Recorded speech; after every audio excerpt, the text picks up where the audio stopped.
உலக பணக்காரர்கள் பட்டியலில் முதலிடத்தில் இருக்கும் எலான் மஸ்க் ஸ்பேஸ்எக்ஸ் என்கிற விண்வெளி நிறுவனத்தை நடத்தி வருகிறார்.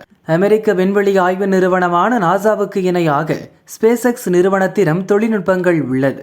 மனிதர்களை பூமியை தாண்டி செவ்வாய் போன்ற பிற கோள்களுக்கு அழைத்து செல்ல வேண்டும் என்பது எலான் மஸ்கின் திட்டம். அப்படிப்பட்ட விண்வெளி பயணத்துக்காக உலகின் சக்தி வாய்ந்த ஸ்டார்ஷிப் ராக்கெட்டை ஸ்பேஸ்எக்ஸ் நிறுவனம் உருவாக்கியுள்ளது. இதுவரை உருவாக்கப்பட்டதில் உலகின் மிக சக்தி வாய்ந்த ராக்கெட் ஸ்டார்ஷிப் 150 டன் வரை பேலோட் ஏற்றி செல்லும் திறன் கொண்டது. பேலோட் என்பது ராக்கெட் எடையை தாண்டி அது எவ்வளவு எடை கொண்ட பொருட்களை சுமந்து செல்லும் என்பதை குறிக்கிறது. ஸ்டார்ஷிப் ராக்கெட் உயரம் 121 மீட்டர், எடை 4600 முதல் 5000 டன் வரை இருக்கும்.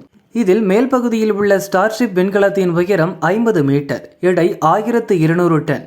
இந்த பகுதியில்தான் விண்வெளி வீரர்கள் மற்றும் பொருட்களை சுமந்து செல்ல முடியும். இதுவரை நாசா போன்ற விண்வெளி ஆய்வு நிறுவனங்கள் தயாரித்த ராக்கெட்டுகளை ஒரு முறை மட்டுமே பயன்படுத்த முடியும்.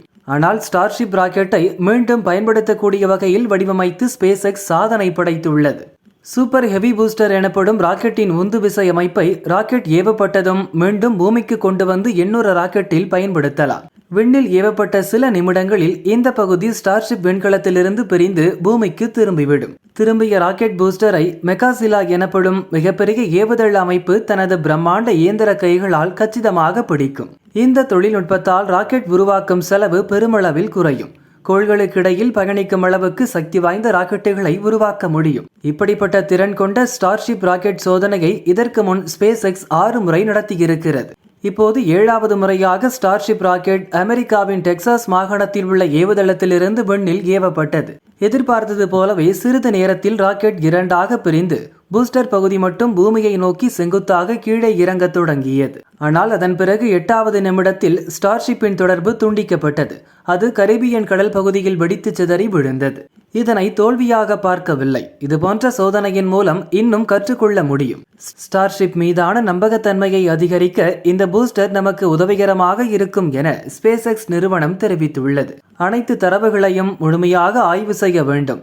எங்கு தவறு நடந்துள்ளது என்பதை கண்டறிய சிறிது காலம் எடுக்கும் என கூறப்பட்டுள்ளது. ராக்கெட் வெடித்து சிதறியதை தொடர்ந்து கல்ஃப் ஆஃப் மெக்சிகோ வழியே செல்லக்கூடிய விமானங்களை மாற்று வழியில் இயக்க அறிவுறுத்தப்பட்டன. சிதறிய ராக்கெட் பாகங்கள் விமானங்கள் மீது விழக்கூடும் என்பதால் முன்னெச்சரிக்கை நடவடிக்கை எடுக்கப்பட்டுள்ளது. இதுகுறித்து கருத்து தெரிவித்த ஸ்பேஸ்எக்ஸ் நிறுவனர் எலான் மஸ்க் வெற்றி நிச்சயமற்றது, ஆனால் பொழுதுபோக்கு உறுதி என குறிப்பிட்டுள்ளார்.